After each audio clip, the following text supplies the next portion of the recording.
Hello, welcome everyone to History 354, Modern China. Today's topic is the Golden Age of the People's Republic of China, a period roughly from its founding in 1949 until 1957.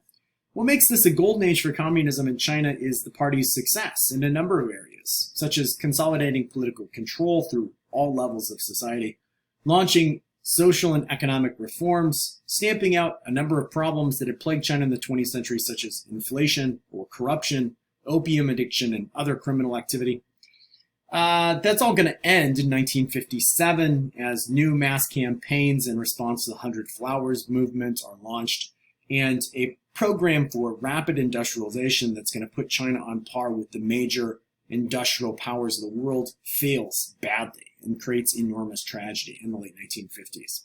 But in the interim, between that 1949 founding and its first great failures, such as the Great Leap Forward, China's perpetual issues with things like sovereignty, foreign powers, opium, corruption, rising rents, sagging incomes, social decay, these are all things laid to rest by Mao and communism, and thus you see this kind of buoyed confidence of the people in the capacity of China to enter the modern age and regain its former glory as one of the world's leading civilizations.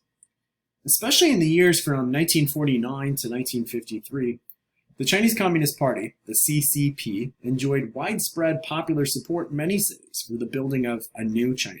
It was seen by the public as a government that delivered on its promise to clean up society. It used the relationship between the government and people through organizations, cadres, work units, youth leagues, community organizations designed around residents that were then empowered to repair public works, spread literacy and education, fight disease, and also be very active at all levels of society and politics by studying and reading the writings of Mao Zedong and other political theory on how best to maximize China's resources. Agricultural production increases, livelihoods rose, and the industrial sector grew modestly, but without compromising the government's sovereignty and control over things like trade and the development of infrastructure like railways and steamships. In international relations, this is also a time in which China begins to exert its influence on other surrounding states and act as a regional power again. China's entrance into the Korean War to aid an ally in the north unleashed a wave of patriotic nationalism inside the country. Halting and then rolling back the United Nations forces led by the United States on South Korea's behalf, Beijing proved its value to its friends in Moscow, gained a security pact from the Soviets that would help them create a modern air force and begin its nuclear program. And within East and Southeast Asia, it made Mao and the CCP the leader of a communist surge in areas from Malaysia to Vietnam, and returned China to its traditional role as a hegemon.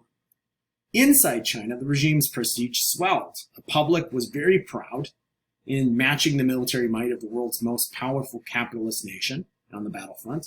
And the wartime role of Chinese volunteers also sanctioned the government to demand citizens join political study groups at night and form new organizations to support the war effort with donations and materials, along with public rallies denouncing American imperialism as the world's great enemy of a world revolution to unite all classes and all people. Women were among the first to suffer disillusionment and disappointment with communism, and the distance between its rhetoric and theory, the reality of life in the Maoist era, was something that they soon discovered. The founding of the People's Republic ushered in a new day for women, with a government and society that was eager to embrace women's untapped potential. New divorce laws, backed by the authority of communist officials, won women rights, and propaganda campaigns encouraged them to take on new roles in higher education, to be politically active, to be involved in new occupations in the workplace. And yet the reality they found was that attitudes and behaviors inside the home and in relationship to men hadn't changed much. Women were relegated to the poorest paying jobs. They were expected to perform traditional roles as mothers, wives, and daughters, while outwardly they were expected to sing the communist praises for liberating them. Overnight, women's problems were considered to be a thing of the past in some ways, and to utter complaints about continued discrimination or outright abuse and exploitation by men was often taken as proof that a woman was in fact an enemy of the party and the Communist Revolution. Still, many women, especially in rural areas, now had access to education and rights, such as inheritance, that many Chinese women had fought for decades. It was just that the CCP expected the feminist movement not to proceed any further. Beyond women, there were a number of critical issues and events covered in the reading from Spence this week. Today I want to take the lecture time to focus mostly on what was happening in the countryside with agriculture. Here, the fundamental question that faced the CCP was an elemental one that all Chinese rulers had faced before them: how the harvest would be divided and how it would be used. Essential to the health of society, the CCP wanted to gain complete and total control over the grain supply, with the aim of using those surpluses to feed the growth of cities and finance industrial expansion. As you know, the CCP had risen to power in North China through a recipe of peasant mobilization and land reform. So that drive to control grain ran the potential risk of alienating its principal base of power and the legitimacy of its rule. Its program from the countryside, thus, was implemented much more gradually than its counterpart, the Soviet Union, in its move to collectivize agriculture in the 1930s. What's happening there is also kind of true in how the Chinese Communist Party established political control in terms of its relationship to the industrial sector and the cities. It, at the beginning of its rule, relied heavily on former Kuomintang officials and businessmen to help with the transition from revolution and war-making to stable administration. Local Kuomintang officials, around 200 million, were retained not 200 million, 2 million, were retained to utilize their experience in areas such as the postal system or managing the nation's railways and steamships, and the experience with the transportation infrastructure that the Chinese Communist Party lacked and pretty much only knew how to wreck. There were also not enough members of the Communist Party sufficiently trained for civil servant work to take these positions over. The toleration and use of a united front in these early years thus helped them by attracting talent, women, youth, and professionals that stood outside the party. They also increased their control over the cities by solving the inflation crisis that had critically wounded the Kuomintang.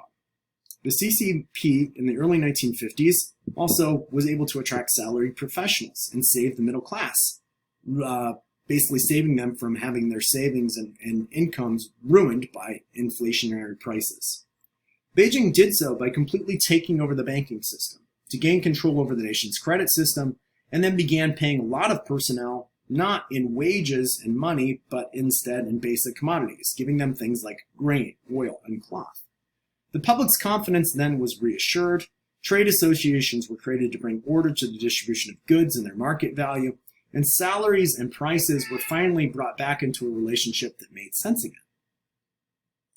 Later, in 1951 and 1952, the CCP began their Three Antis campaign, showing that the party would not tolerate the sorts of corruption in government and industry that had plagued Republican China.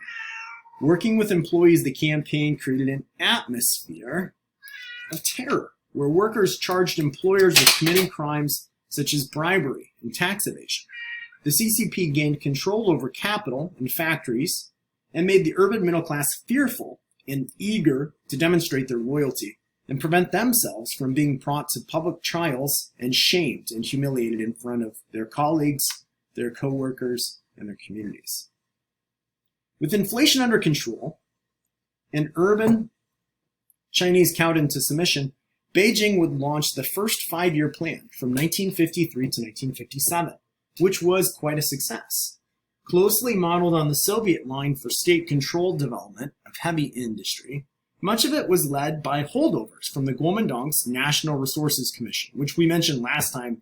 A segment of that was transported to Taiwan and became the basis for their very sound, centrally controlled economy as well. And some 10,000 Soviet specialists that also helped them design new factories, hotels, railways, and urban architecture. The national income in this first 5-year plan rose by an average rate of nearly 9%, and urban wages rose by almost a third. But the increases would come at a very high cost. Soviet aid, beyond the specialists, were loans, not grants. The rate of interest and repayment was onerous, and a point of hostility between the two nations in the years to come. Secondly, the Soviet-style program for rapid industrialization was based on a model of Russia, and that population had a much more favorable ratio between its population, which was much smaller than China's, and its resources, and the size of the industrial infrastructure and its working class, and the agricultural base, the agricultural output that they could draw upon to finance the creation of new industry.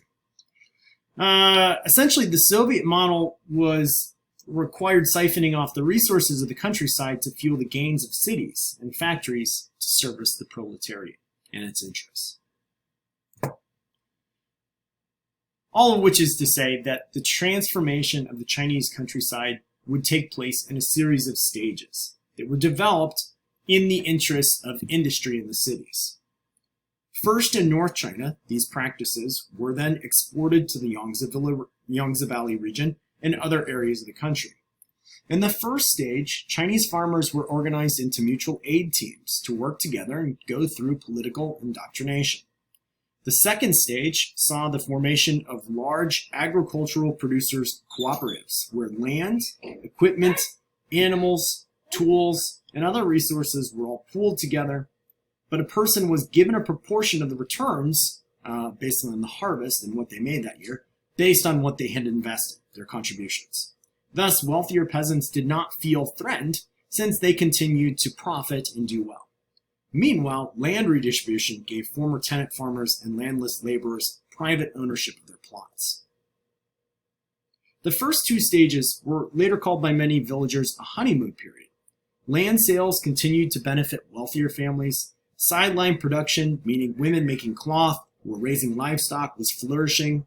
And the creation of rural schools and the work of mutual aid teams to repair roads, granaries, and irrigation networks promised a return to the best traditions of classical agrarian China. The third stage, though, began in 1954 and was completed by 1956, and this moved the cooperatives to a higher level and marked a deepening of the economic restructuring of the countryside and social revolution. All rural Chinese worked for wages, irrespective of their contributions of property, tools, animals, and land. A final stage came in 1958. We're not going to go too deep into that today, with the creation of communes, which were essentially much larger units of communally shared land for living spaces, labor, resources, and also political goals given to given areas that upset the traditional dynamics of how a Chinese family was intended to work and function. In the third and fourth stages of this move to collectivize agriculture, the government in Beijing intended to perform a radical act of social leveling, to bring the wealthy elite down to the level of commoners. And in their place rose a new elite, whose authority and privilege wasn't based on clan or land or the degrees and examinations they passed, but on a combination of class background. It was now good to come from a family that was from the bottom rung of society, and politics. Often the new elite was a party member who exercised his clout as the head of a work unit, a cooperative, or a commune or brigade. Their leverage over the people in the area came from the government's monopoly on grain. The party decided all matters of distribution. It set prices, and it decided how and what farmers would produce in a given year. How that system worked was at the harvest, the state took its tax, which was comparably very low, around 4 to 5% of the total. But Chinese Communist Party officials also set a second line in the harvest, which was labeled the surplus, which was automatically sold to the government at a fixed, very low price, well below the actual market value. The rest would be allocated to the community, each person given a ration in terms of daily calories that was well below the international standards set by relief organizations. And it's here that I'm actually going to stop the lecture. I have just about 5 to 10 more minutes to wrap it up that will be completed in part 2.